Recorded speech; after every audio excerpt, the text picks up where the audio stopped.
Blanche, my favorite Golden Girl. One of them.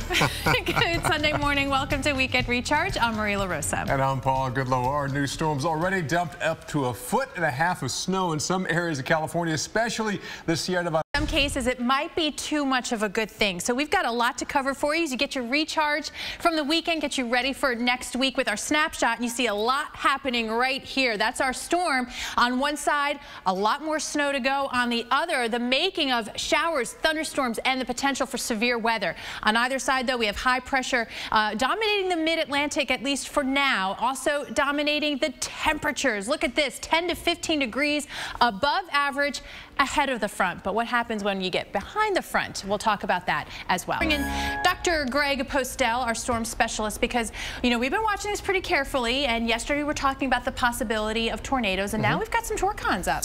Yeah, we do for tomorrow across parts of the deep south, and that is definitely going to be a player. And you can kind of see some of the aspects of the storm already leaking out across the plains right here. Marie, you and I were looking at this. Yeah. There's a lot of cloud now showing up in here, a lot of lift in the atmosphere, a lot of dynamics already in place.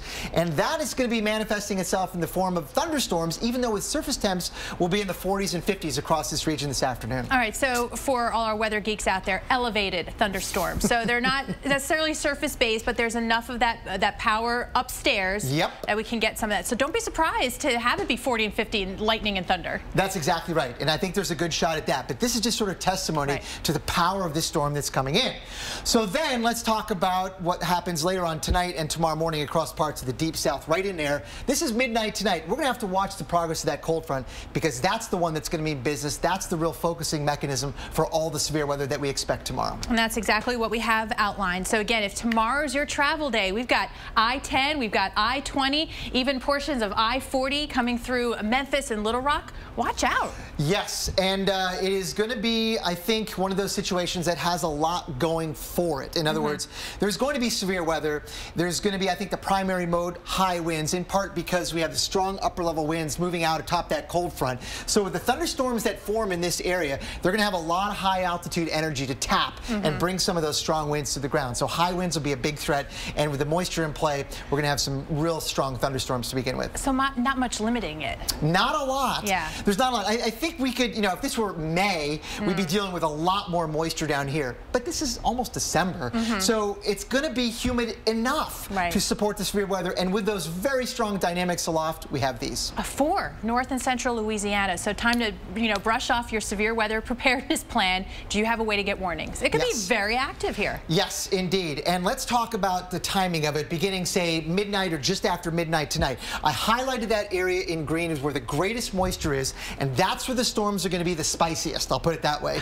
As they move through tomorrow morning, there is a line of storms and perhaps some supercells out ahead of it. This is the one to watch during the afternoon tomorrow across Louisiana, Mississippi. And you can see 5, 6 o'clock, you've got evening rushes, Nashville, Birmingham, Jackson. Watch out for this line of storms with high winds rolling through overnight tomorrow night and early Tuesday. All right, we're going to talk about the much needed rain coming as well.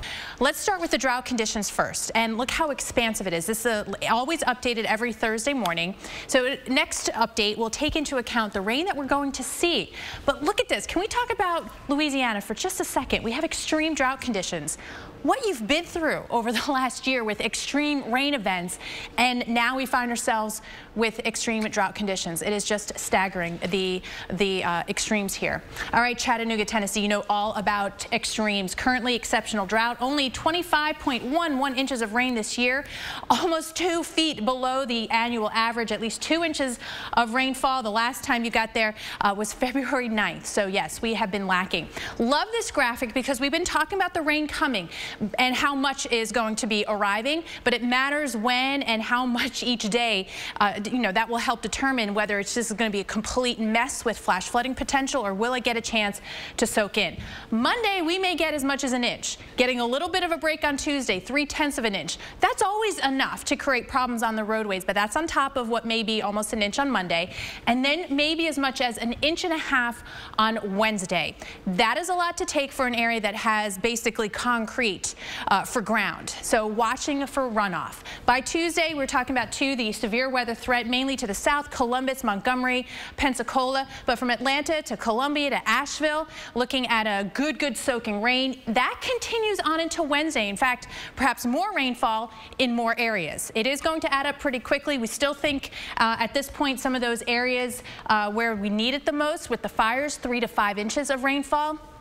But already the local National Weather Service offices, Paul, are pointing out the fact that we have burn scars, areas that have now no vegetation, and how that could lead to some debris flows. Yeah, a lot of surprise. People are like, wow, we got to worry about mudslides in the southeast because of the wildfires. Right. Thanks, Maria. But again, all right, Jacob, thank you so much. And a busy airport today. Thankfully, weather is for Atlanta, ATL, and New York for that matter. Yeah. Another big airport. Good news, Eastern Seaboard, Midwest. West Coast, different story. Midwest, this is mainly an afternoon and evening event, so you have a late evening flight in St. Louis. Yeah, difficult delays there when your visibility goes down. Same thing around the Twin Cities. Chicago, late evening, could see some rain showers. And then, of course, the snow in the west. Travel along the 5, rainy, but then you make the turn to, through the passes, and it's a completely different story. But we do want to check in on some of the flight delays potential here. At Minneapolis, the visibility is down. All right, so we have some low ceilings, and that could be enough to slow down traffic. We're going to keep an eye on, that's one airport with a lot of, connecting flights across the country. So that could be an issue that continues to grow through the day. Yeah, so again, no delays possible in Miami at all. Enjoy that travel. Otherwise, could see some across the Midwest and the West.